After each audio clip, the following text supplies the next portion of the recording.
पाठ 5वा. आम्ल, आम्लारी व क्षार. आपण वेगवेगळ्या चवीचे पदार्थ खातो.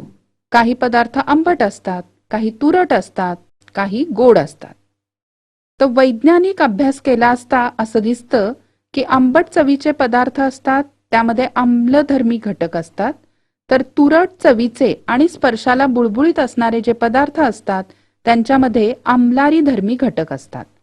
आणि लिटमस सारख्या दर्शकाच्या आधारे आपण आम्ल आणि आम्लारी ओळखू शकतो.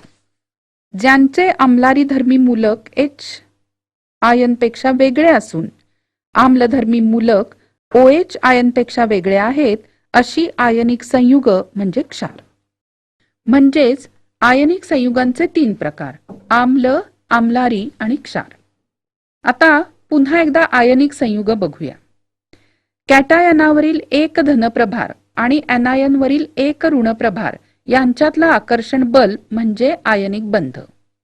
सोडियम व क्लोरीन या अणूंमध्ये बाह्यतम कवच हे पूर्ण अष्टक नाही.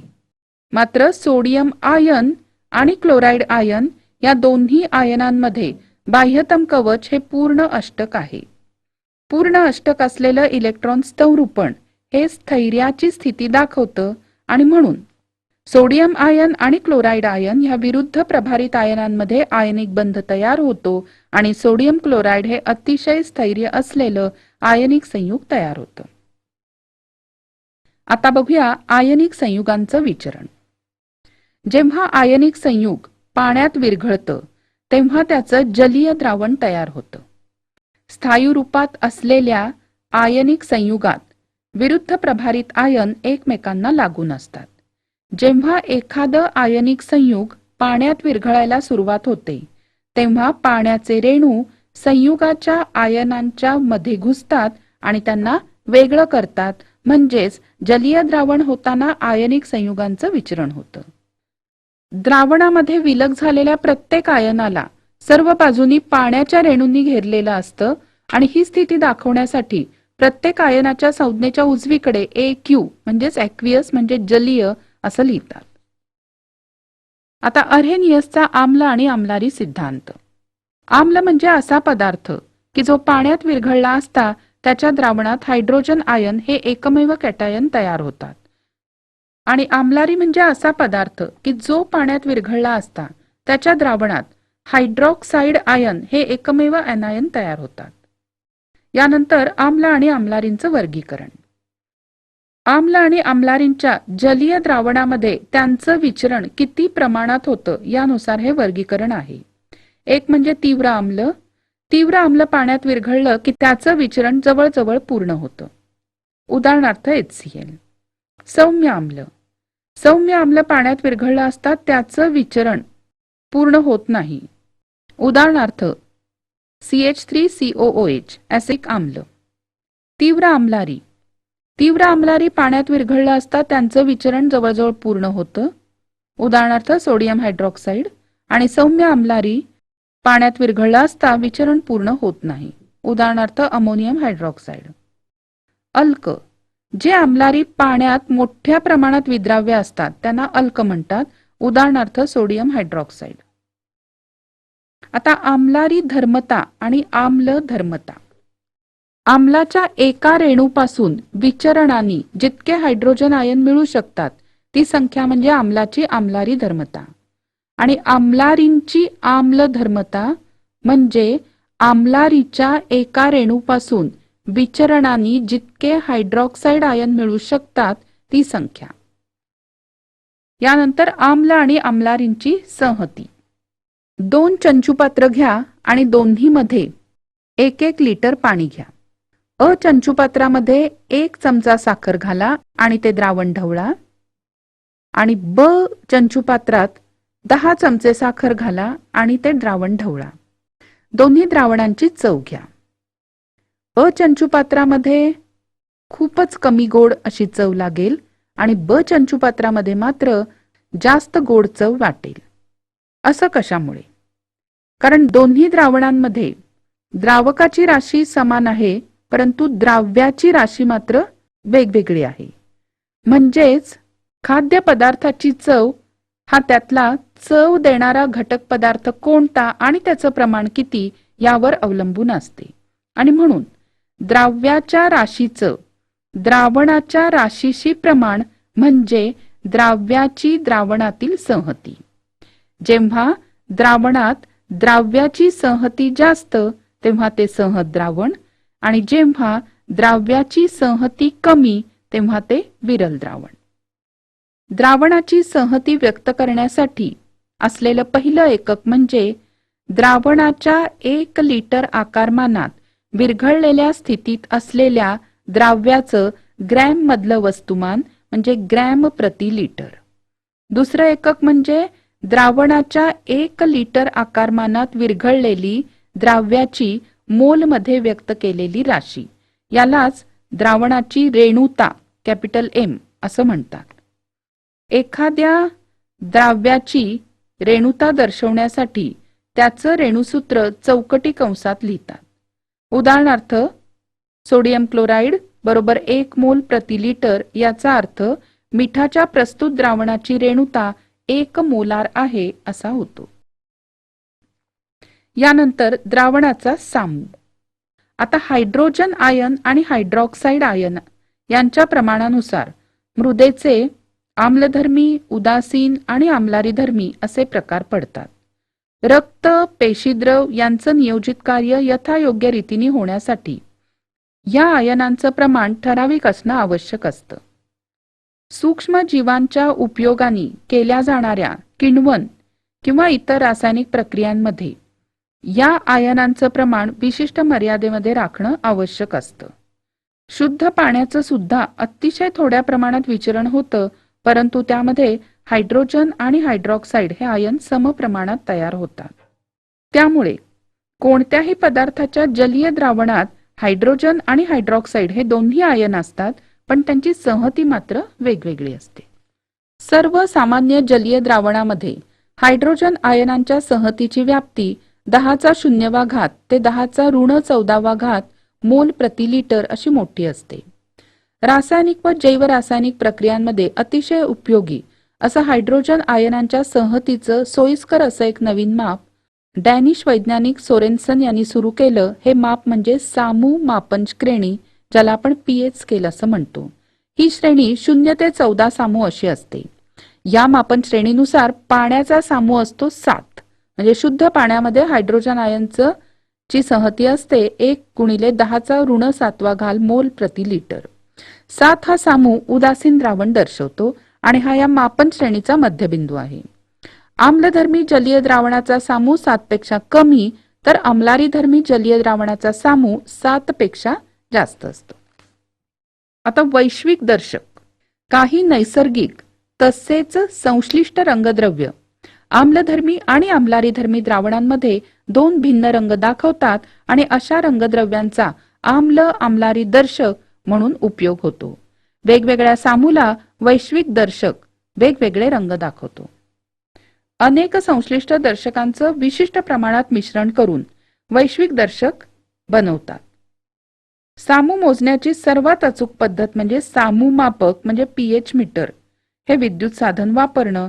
या पद्धतीत द्रावणात विद्युत अग्र बुडवून सामू मोजतात. यानंतर आम्ल आणि आम्लारींची क्रियाशीलता. 1. उदासीनीकरण. समजा HClच्या द्रावणामध्ये आपण सोडियम हायड्रॉक्साईडचं द्रावण थेंबाथेंबांनी मिसळत गेलो तर काय होईल? तर HCl आणि NaOH या दोन्हींचं जलीय द्रावणात विचरण होतं. HClच्या द्रावणात NaOHचं द्रावण मिसळणं म्हणजे मोठ्या संहतीतील हायड्रोजन आयन मोठ्या संहतीतील हायड्रॉक्साईड आयनांमध्ये मिसळल्यासारखं आहे. पण पाण्याचं हायड्रोजन आणि हायड्रॉक्साईड आयनांमध्ये विचरण फार कमी प्रमाणात होतं. त्यामुळे मिसळलेले जास्तीचे हायड्रॉक्साईड आयन जास्तीच्या हायड्रोजन आयनांबरोबर संयोग पावून पाण्याचे रेणू तयार होतात व द्रावक पाण्यामध्ये मिसळून जातं. त्यामुळे निव्वळ आयनिक अभिक्रिया याप्रमाणे होते. NaOH द्रावण जसं थेंबाथेंबांनी HCl द्रावणात मिळवलं जातं तशी हायड्रॉक्साईड आयनांशी संयोग पावल्याने हायड्रोजन आयनांची संहती कमी कमी होत जाते. त्यामुळे सामू वाढत जातो. जेव्हा HCl मध्ये पुरेसं NaOH मिसळलं जातं तेव्हा निष्पन्न होणाऱ्या जलीय द्रावणात फक्त सोडियम आणि क्लोराईड हे आयन म्हणजेच सोडियम क्लोराईड हा क्षार व द्रावक पाणी हे असतात. तेव्हा हायड्रोजन व हायड्रॉक्साइल आयनांचा एकमेव स्रोत म्हणजे पाण्याचं विचरण आणि म्हणून या अभिक्रियेला उदासीनीकरण म्हणतात आणि ही या प्रकारे दाखवतात. आम्ल अधिक आम्लारी बरोबर क्षार अधिक पाणी. 2. धातूंबरोबर आम्लांची अभिक्रिया. धातूंबरोबर होणारी आम्लांची अभिक्रिया ही आम्लाची तीव्रता, संहती तसंच तापमान आणि धातूची क्रियाशीलता यावरून ठरते. मॅग्नेशियम धातूची विरल हायड्रोक्लोरिक आम्लाबरोबर अभिक्रिया होऊन हायड्रोजन हा ज्वलनशील वायू तयार होतो आणि त्याच वेळेला हायड्रोजन वायू मुक्त होतो. 3. धातूंच्या ऑक्साईड बरोबर आम्लांची अभिक्रिया. रेड ऑक्साईड चं रासायनिक सूत्र आहे Fe2O3. हे पाण्यामध्ये अविद्राव्य आहे, परंतु HCl बरोबर त्याची अभिक्रिया केली असता पाण्यात विद्राव्य असा FeCl3 म्हणजे फेरिक क्लोराईड हा क्षार तयार होतो आणि पाण्याला पिवळसर रंग येतो. 4. अधातूंच्या ऑक्साईड बरोबर आम्लारींची अभिक्रिया. अधातूंच्या ऑक्साईड बरोबर आम्लारींची अभिक्रिया होऊन क्षार आणि पाणी ही संयुग तयार होतात, त्यामुळे अधातूंचे ऑक्साईड आम्लधर्मी आहेत असं म्हणतात. 5. धातूंच्या कार्बोनेट व बायकार्बोनेट क्षारांबरोबर आम्लांची अभिक्रिया. धातूंच्या कार्बोनेट आणि बायकार्बोनेट क्षारांवरील आम्लांच्या अभिक्रियेने कार्बन डायऑक्साईड वायू तयार होतो आणि चुन्याच्या निवळीबरोबर त्याची अभिक्रिया होऊन कॅल्शियम कार्बोनेटचा साका तयार होतो. यानंतर क्षार. आम्ल आणि आम्लारी यांच्यातल्या अभिक्रियेने क्षार तयार होतात. या अभिक्रियेला जरी आपण उदासीनीकरण अभिक्रिया म्हटलं तरी निष्पन्न होणारे क्षार मात्र नेहमीच उदासीन नसतात. तीव्र आम्ल अधिक तीव्र आम्लारी यांच्या उदासीनीकरणाने उदासीन क्षार तयार होतो. आम्लधर्मी क्षाराच्या जलीय द्रावणाचा सामू असतो 7. तीव्र आम्ल आणि सौम्य आम्लारी यांच्या उदासीनीकरणाने आम्लधर्मी क्षार तयार होतो ज्याचा सामू असतो 7 पेक्षा कमी.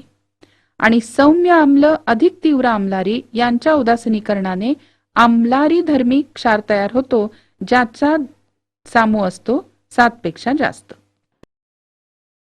यानंतर स्फटिक जल. आयनिक संयुग स्फटिक स्वरूप असतात. त्यांची स्फटिक संरचना आयनांच्या विशिष्ट मांडणीतून तयार झालेली असते. काही संयुगांच्या स्फटिकांमध्ये पाण्याच्या रेणूंचा सुद्धा समावेश या मांडणीत असतो. हे स्फटिक जल हे संयुगांच्या रासायनिक सूत्राच्या विशिष्ट प्रमाणात असते आणि ते रासायनिक सूत्रात याप्रमाणे दाखवतात. स्फटिक रूप मोरचूद CuSO4.5H2O किंवा स्फटिक रूप सोडा Na2CO3.10H2O.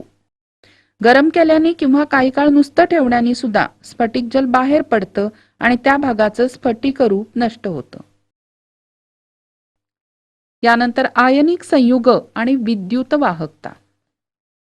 जेव्हा विजेच्या दिव्यामधून विद्युत प्रवाह जातो तेव्हाच दिवा लागतो आणि जेव्हा विद्युत परिपथ पूर्ण होतो तेव्हाच हे होतं. म्हणजेच ज्या पदार्थांच्या जलीय द्रावणामधून विद्युत परिपथ पूर्ण होतो ती द्रावणं विद्युत वाहक आहेत. उदाहरणार्थ सोडियम क्लोराईड. विजेच्या तारेमधून वीज वाहून न्यायचं काम इलेक्ट्रॉन करतात आणि द्रावण किंवा द्रव यामधून वीज वाहून नेण्याचं काम आयन करतात. बॅटरीच्या ऋण टोकाकडून इलेक्ट्रॉन बाहेर पडतात आणि विद्युत परिपथ पूर्ण करून ते बॅटरीच्या धन टोकातून बॅटरीत जातात. परिपथात जेव्हा द्रव किंवा द्रावण असतं तेव्हा त्यामध्ये 2 कांड्या बुडवतात, त्यांना म्हणायचं विद्युत अग्र. हे सामान्यतः विद्युत वाहक स्थायूचे बनवतात. बॅटरीच्या ऋण टोकाला वाहक तारेने जोडलेलं विद्युत अग्र म्हणजे ऋणाग्र आणि बॅटरीच्या धन टोकाला जोडलेलं विद्युत अग्र म्हणजे धनाग्र. क्षार, तीव्र आम्ल आणि तीव्र आम्लाली यांचं जलीय द्रावणात जवळजवळ पूर्ण विचरण होतं आणि म्हणून या तिन्हींच्याही जलीय द्रावणात मोठ्या प्रमाणावर धन आणि ऋण आयन असतात. द्रव अवस्थेचं वैशिष्ट्य म्हणजे कणांना असलेली गतिमानता. या गतिमानतेमुळे द्रावणातले धन आयन हे ऋणाग्राकडे आकर्षले जातात आणि ऋणाग्राच्या दिशेने प्रवास करतात. या उलट द्रावणातले ऋण आयन धनाग्राच्या दिशेने प्रवास करतात आणि द्रावणातील आयनांच्या संबंधित विद्युत अग्राच्या दिशेने प्रवास म्हणजेच द्रावणातून विद्युत वहन होतं. म्हणजे ज्या द्रव किंवा द्रावणामध्ये आयनांचं मोठ्या प्रमाणात विचरण होतं त्यांना विद्युत वाहकता प्राप्त होते. यानंतर विद्युत अपघटन. 1 ग्रॅम कॉपर सल्फेटचे 50 मिली पाण्यातलं द्रावण एका 100 मिली धारकतेच्या चंचुपात्रात घ्या.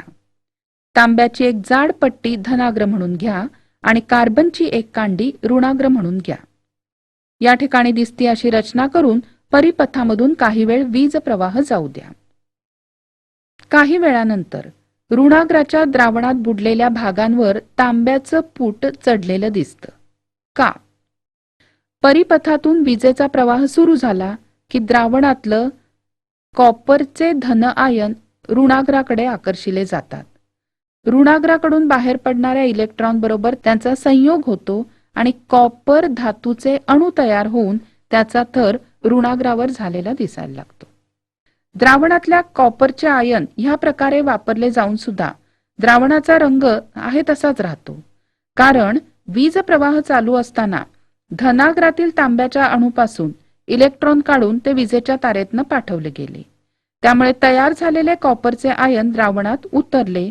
अशा प्रकारे वाहणाऱ्या वीज प्रवाहामुळे द्रावणातील द्रव्याचे अपघटन झाले. त्याला म्हणायचं विद्युत अपघटन. विद्युत अपघटनामध्ये 2 क्रिया असतात. एक ऋणाग्रावर होणारी, एक धनाग्रावर होणारी. ती आहे याप्रमाणे. ऋणाग्रावर इलेक्ट्रॉन घेतले जातात आणि धनाग्रावर इलेक्ट्रॉन दिले जातात.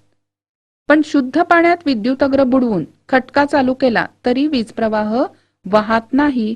म्हणजेच शुद्ध पाणी हे विजेचं दुर्वाहक आहे, कारण पाण्याचं विचरण खूपच कमी प्रमाणात होतं. परंतु आपण पाण्याचं विद्युत अपघटन केलं तर असं आढळतं की ऋणाग्रापाशी तयार होणाऱ्या वायूचं आकारमान धनाग्रापाशी तयार होणाऱ्या वायूच्या दुप्पट आहे. म्हणजेच ऋणाग्रापाशी हायड्रोजन वायू तयार होतो तर धनाग्रापाशी ऑक्सिजन वायू तयार होतो.